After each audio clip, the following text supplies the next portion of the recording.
Brought to you by Sonda, Active Care Matters is a series where we bring you opinions, guidance and advice on wellbeing and safety in the workplace.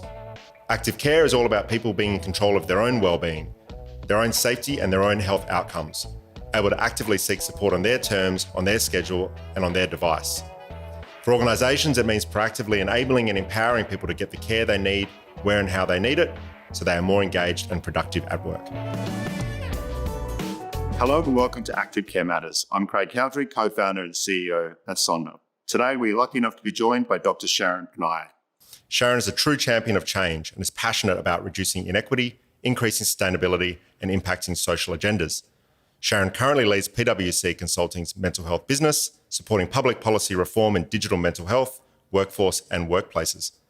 Prior to this, she worked in the public and private sectors managing research, evaluation and population health programs at state and national level in Australia and New Zealand. She's held roles with the Ministry of Health New Zealand, worked for large Crown entities and for the George Institute for Global Health. With a PhD in public health, she is a published academic and continues to review NHMRC grants for public health and policy. Sharon, thanks for joining. It's my pleasure to be here, Craig. So to kick us off, in addition to your demanding work life as a partner at PwC, you're also the mother of two, so 5 and 7? 5 and 7, a boy and a girl. And a policy reviewer and a board member of Lifeline. Yes. You've got a lot on your plate. I wanted to start by asking you how you actively care for yourself and how you approach self-care in this really busy world. Oh, we are pretty busy. I know, I won't lie, and had my kinder start this year, and that came with some good things and some bad things. So for me, what's really important is exercise. And I know it's different for different people, but I try to secure an hour for myself every day. But I also have an incredible husband and we share the load. And, you often hear women talking about cognitive load and trying to navigate busy life and juggling career and kids and all the rest. And having a beautiful husband who steps up to the plate is a big part of this. So maintaining that ritual, ideally daily, of exercise, did that change at all during the pandemic? And did you sort of approach self-care differently at all? And if you did change any of those rituals or habits, have some of those remained? Not really. We still kept that hour in, and my husband and I kept that hour in together. And then the thing I love the most about exercise is you just stick a pair of running shoes on, go outside and you're liberated. So we were so fortunate to be in New South Wales where we weren't restricted. You could still be out for that exercise daily. And we had the beautiful weather that year, I remember. I don't think we were not out for one day. Yeah, we're really fortunate to be able to get out and about. It was a gorgeous winter, yeah. Absolutely. So I wanted to ask you about compliance and standards. What advice you might have for leaders about the private sector trying to keep up with changes in policies and standards that might be released by various levels of government from time to time? Yeah. So look, as you know, there is changing legislation coming in across the jurisdictions and across the states. So, some of this is very similar in nature in that you've got to pay attention to psychosocial safety and apply the same weight as you would to physical safety in the workforce. So the question that we get asked a lot by different organisations is, what do we do? And they're all starting from different places of maturity, capability, capacity to address that in a way that's meaningful. And so our advice is always get your house in order first, because you're going to have to deal with the compliance in one way, shape or the other. But how do you then create a proactive view on evolving that into the future? So get your baseline right and then be planning ahead of time around what other investment you're going to do and what that's going to look like. That what it's going to look like in future is just as important as the compliance. And so, whether you're a small business, a medium business or a large enterprise, I think that's where you need to be beginning and thinking about what a mental health strategy looks like and feels like for your organisation. That's part of the compliance agenda for me, Craig. And when you talk about psychosocial safety, can you talk about how that might vary between jurisdictions? I know this is a fast evolving movement of different regulations. Anything that jumps out to you in terms of the nuance between different states and territories and how companies should be thinking about staying on top of this? Yeah, it's a good question. And I should say that I'm not a legal expert, so I won't provide direct advice on the legislation. I know there are minor differences from time to time. And so the question I'd pose to workplaces is, if you're a workplace who employs people across different jurisdictions, what does that mean? So what are the implications for the people who are working between New South Wales and Victoria, for example? And that might be about work grants, it might be about awards, it might be about flexibility, and it might be about the regulatory environments that your industry works in. And so there are different layers to this nuance that, organisations, it's why I sort of say really clearly, do it in your ecosystem, because you know your people, you know your settings, you know your workplace, you know your work tasks and design, and it's got to be meaningful and functional to that. And have you seen, you spoke about different levels of organisation still requiring getting the foundations right, making sure that they're adapting it for their requirements. Have you noticed any differences in how companies are approaching this from a ownership perspective? Is it different teams? Is it within people and culture, dedicated health, safety and wellbeing teams? Can you speak at all to how different organisations are really resourcing this? No, that's a good question. It does typically sit with your people and culture titles within a business. But more and more I'm seeing in occupational health and safety, those roles, and sometimes there are one, sometimes there are many, expand into psychosocial safety. So over COVID, I don't know if you picked this up, but there was a lot of talk around the chief mental health officer. And so I haven't seen so much of that stay over time, but some of the principles of what a chief mental health officer entailed have now been absorbed into those OHS roles. And so we are seeing a lot of questions around what are psychosocial risks and hazards and the controls that we need to put in place, both in the office physically, but also at home if people are working from home or if they're working remotely in other shared work type settings, and how do we start to play that out in terms of the control? And again, that'll look and feel differently. There's no one size fits all to this, and it's about a ground up kind of design to take stock of what you've got in place, but also how are things changing, how are factors impacting that change in your particular organisation, and how you're stepping up to the plate to your people.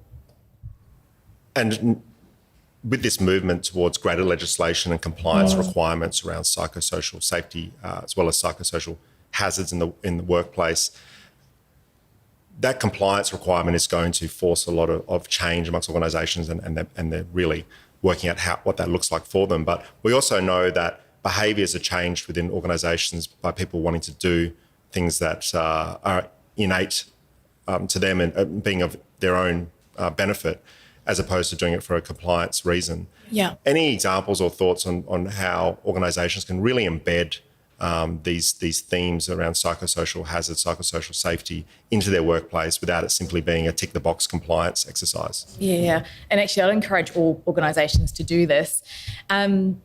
Where do I begin? So the Mental Health Commission, the National Mental Health Commission, has a framework as part of their National Workplace Initiative, and they talk about protect, promote and respond. And so you've obviously got compliance elements across all of that. But I think taking it forward will mean you need to integrate the different parts of your business. So you can't have compliance owned by just people and culture, for example. It needs to be visibly talked about, and the walking the talk needs to happen with your named leaders and your invisible leaders. So invisible leaders being your team leaders, your managers, the people who are navigating the tasks and work that your people do. So I think that needs to happen. And then a view on, with increased expectation on support services to be delivered in the workplace, what are the people expectations? So what are they expecting from a workplace and from their employers to provide? And to what extent can you provide that? And I think it's about doing your due diligence around what can you effectively pay for, because there's an affordability, context to this as well. And then what's provided in the public domain through health and social services that you can draw from, so as not to duplicate, but to really complement some of that stuff. And all of that needs good thinking. It needs user experience into the design of it. And you need to be piloting a few things here and there. Otherwise, you're going to be stuck with what we've always had. And we know that's not working. And so when you're thinking about that return on investment, and then there needs to be a commercial element to this discussion, what are the sort of metrics that you might be looking at to really assess, or might an organisation be looking at to really assess the efficacy of a particular approach, whether that be a program that's brought in externally or whether it be simply trying to really champion different programs from a leadership perspective or from the invisible leaders perspective? Can you talk to some of the metrics that you might be looking at in an organisation? And this is an area that's long been really difficult to measure in terms of attribution and ROI. Yeah. And look, I think it will continue to be difficult. So, we normally rely on some of what we call lag indicators. So the things that impact absenteeism, presenteeism, your workers' compensation claims, all of these things, it's data that's measured and has been measured for a long time. So you can take that as a given almost. But the sorts of things I would be looking for organisations to start collecting are experience metrics. So in addition to your people and culture surveys, and I know the public service has variants of that across the jurisdiction, drawing some of that in to inform your people experience, how some of those expectations are changing, how you're delivering support services that are fit for purpose to those people, what's the utilisation, and what's the frequency of utilisation, when are people using these services, just so you've got a bit more of a live and continuous improvement approach to what you're seeing, how you're responding to better meet that need.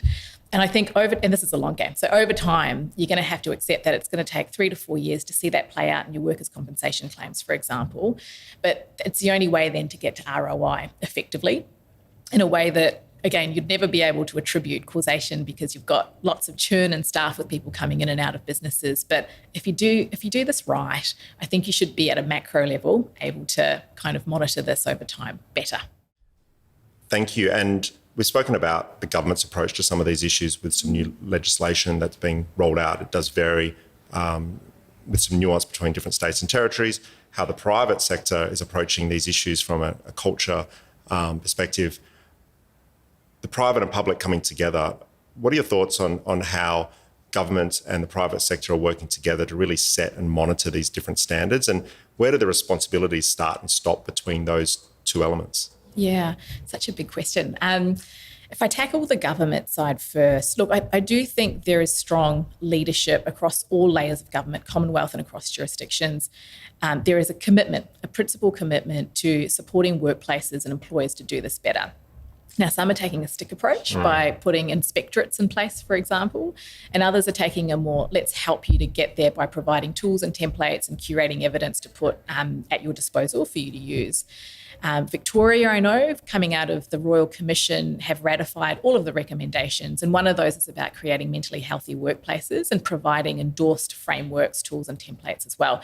And in a way that appeals to all organisations, small, medium and large, and also the type and nature that they do. So I think those things are really important from a government perspective.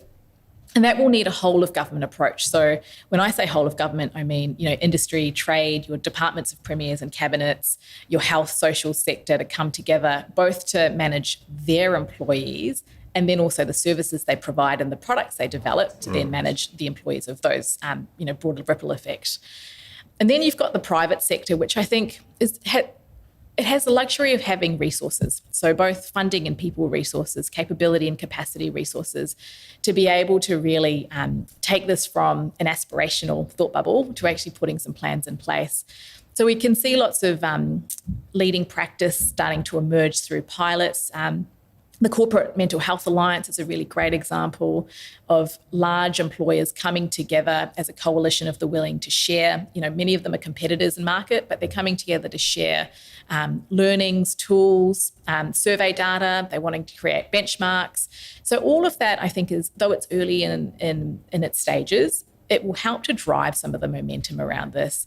And, my hope is you often get a bit of FOMO when one person tries something, then you look in one direction and say, hey, I need to be doing that too. So hopefully the FOMO will carry that momentum across. Hopefully this is a space where organisations can, and they do work together, where they might be at odds on the commercial front in their business, but this is an area that really helps everyone. And as we know, a rising tide lifts all boats.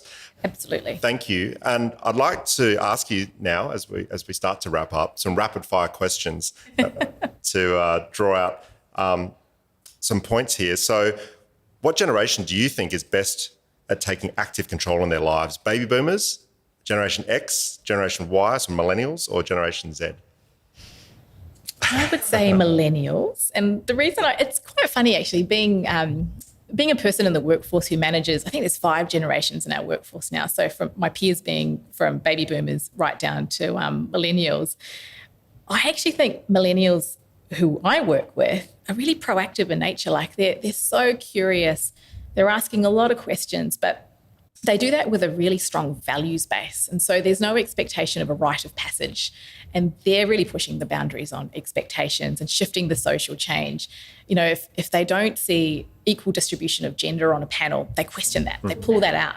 And there's this real impatience to it, which can be unhelpful at times, but at the same time helps just drive that momentum. And it's really nice to see. And what about the next generation? What generation alpha are those born 2010 onwards, such as your children, 5 and 7? Alphas. What are they going to teach us about wellbeing?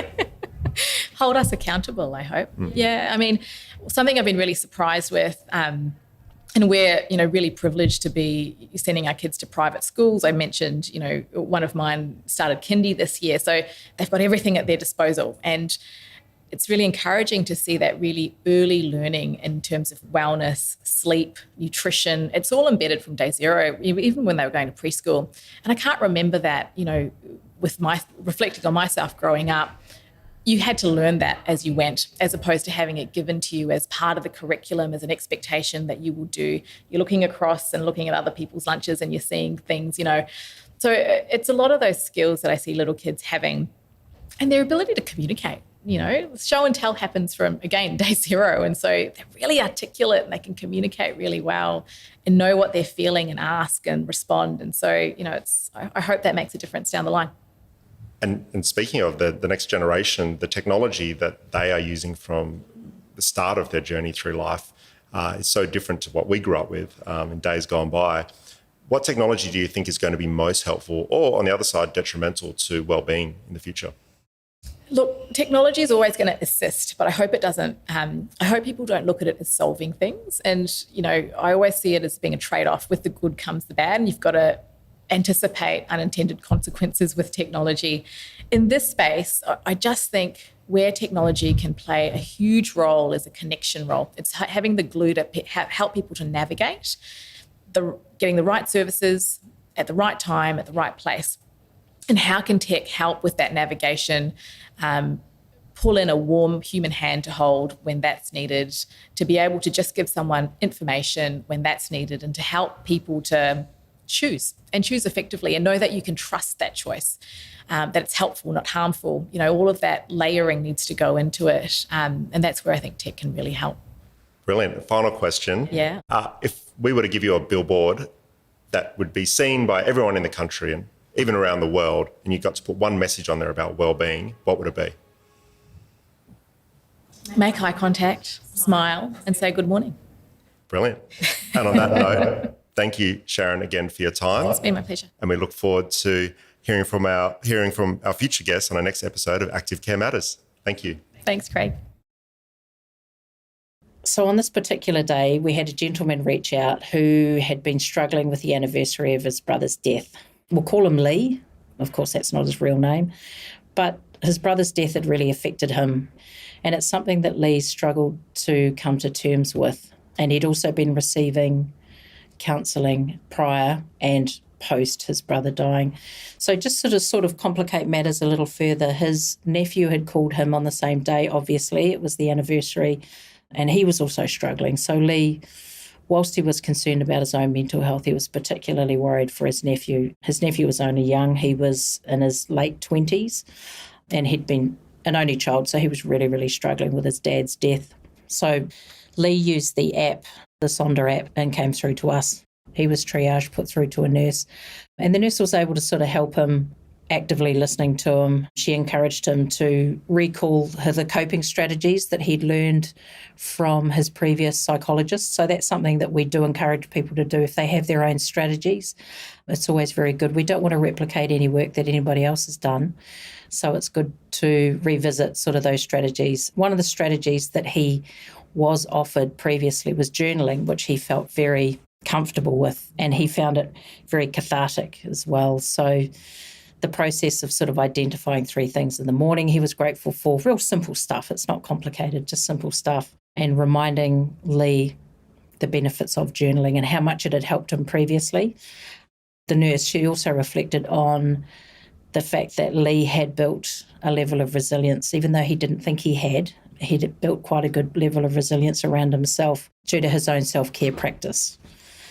So another thing that we also did, the nurse did, was to remind Lee that his emotions are natural and they're normal, and grieving can take a long time. It's going to take as long as it takes for that one person, so it's very individualised.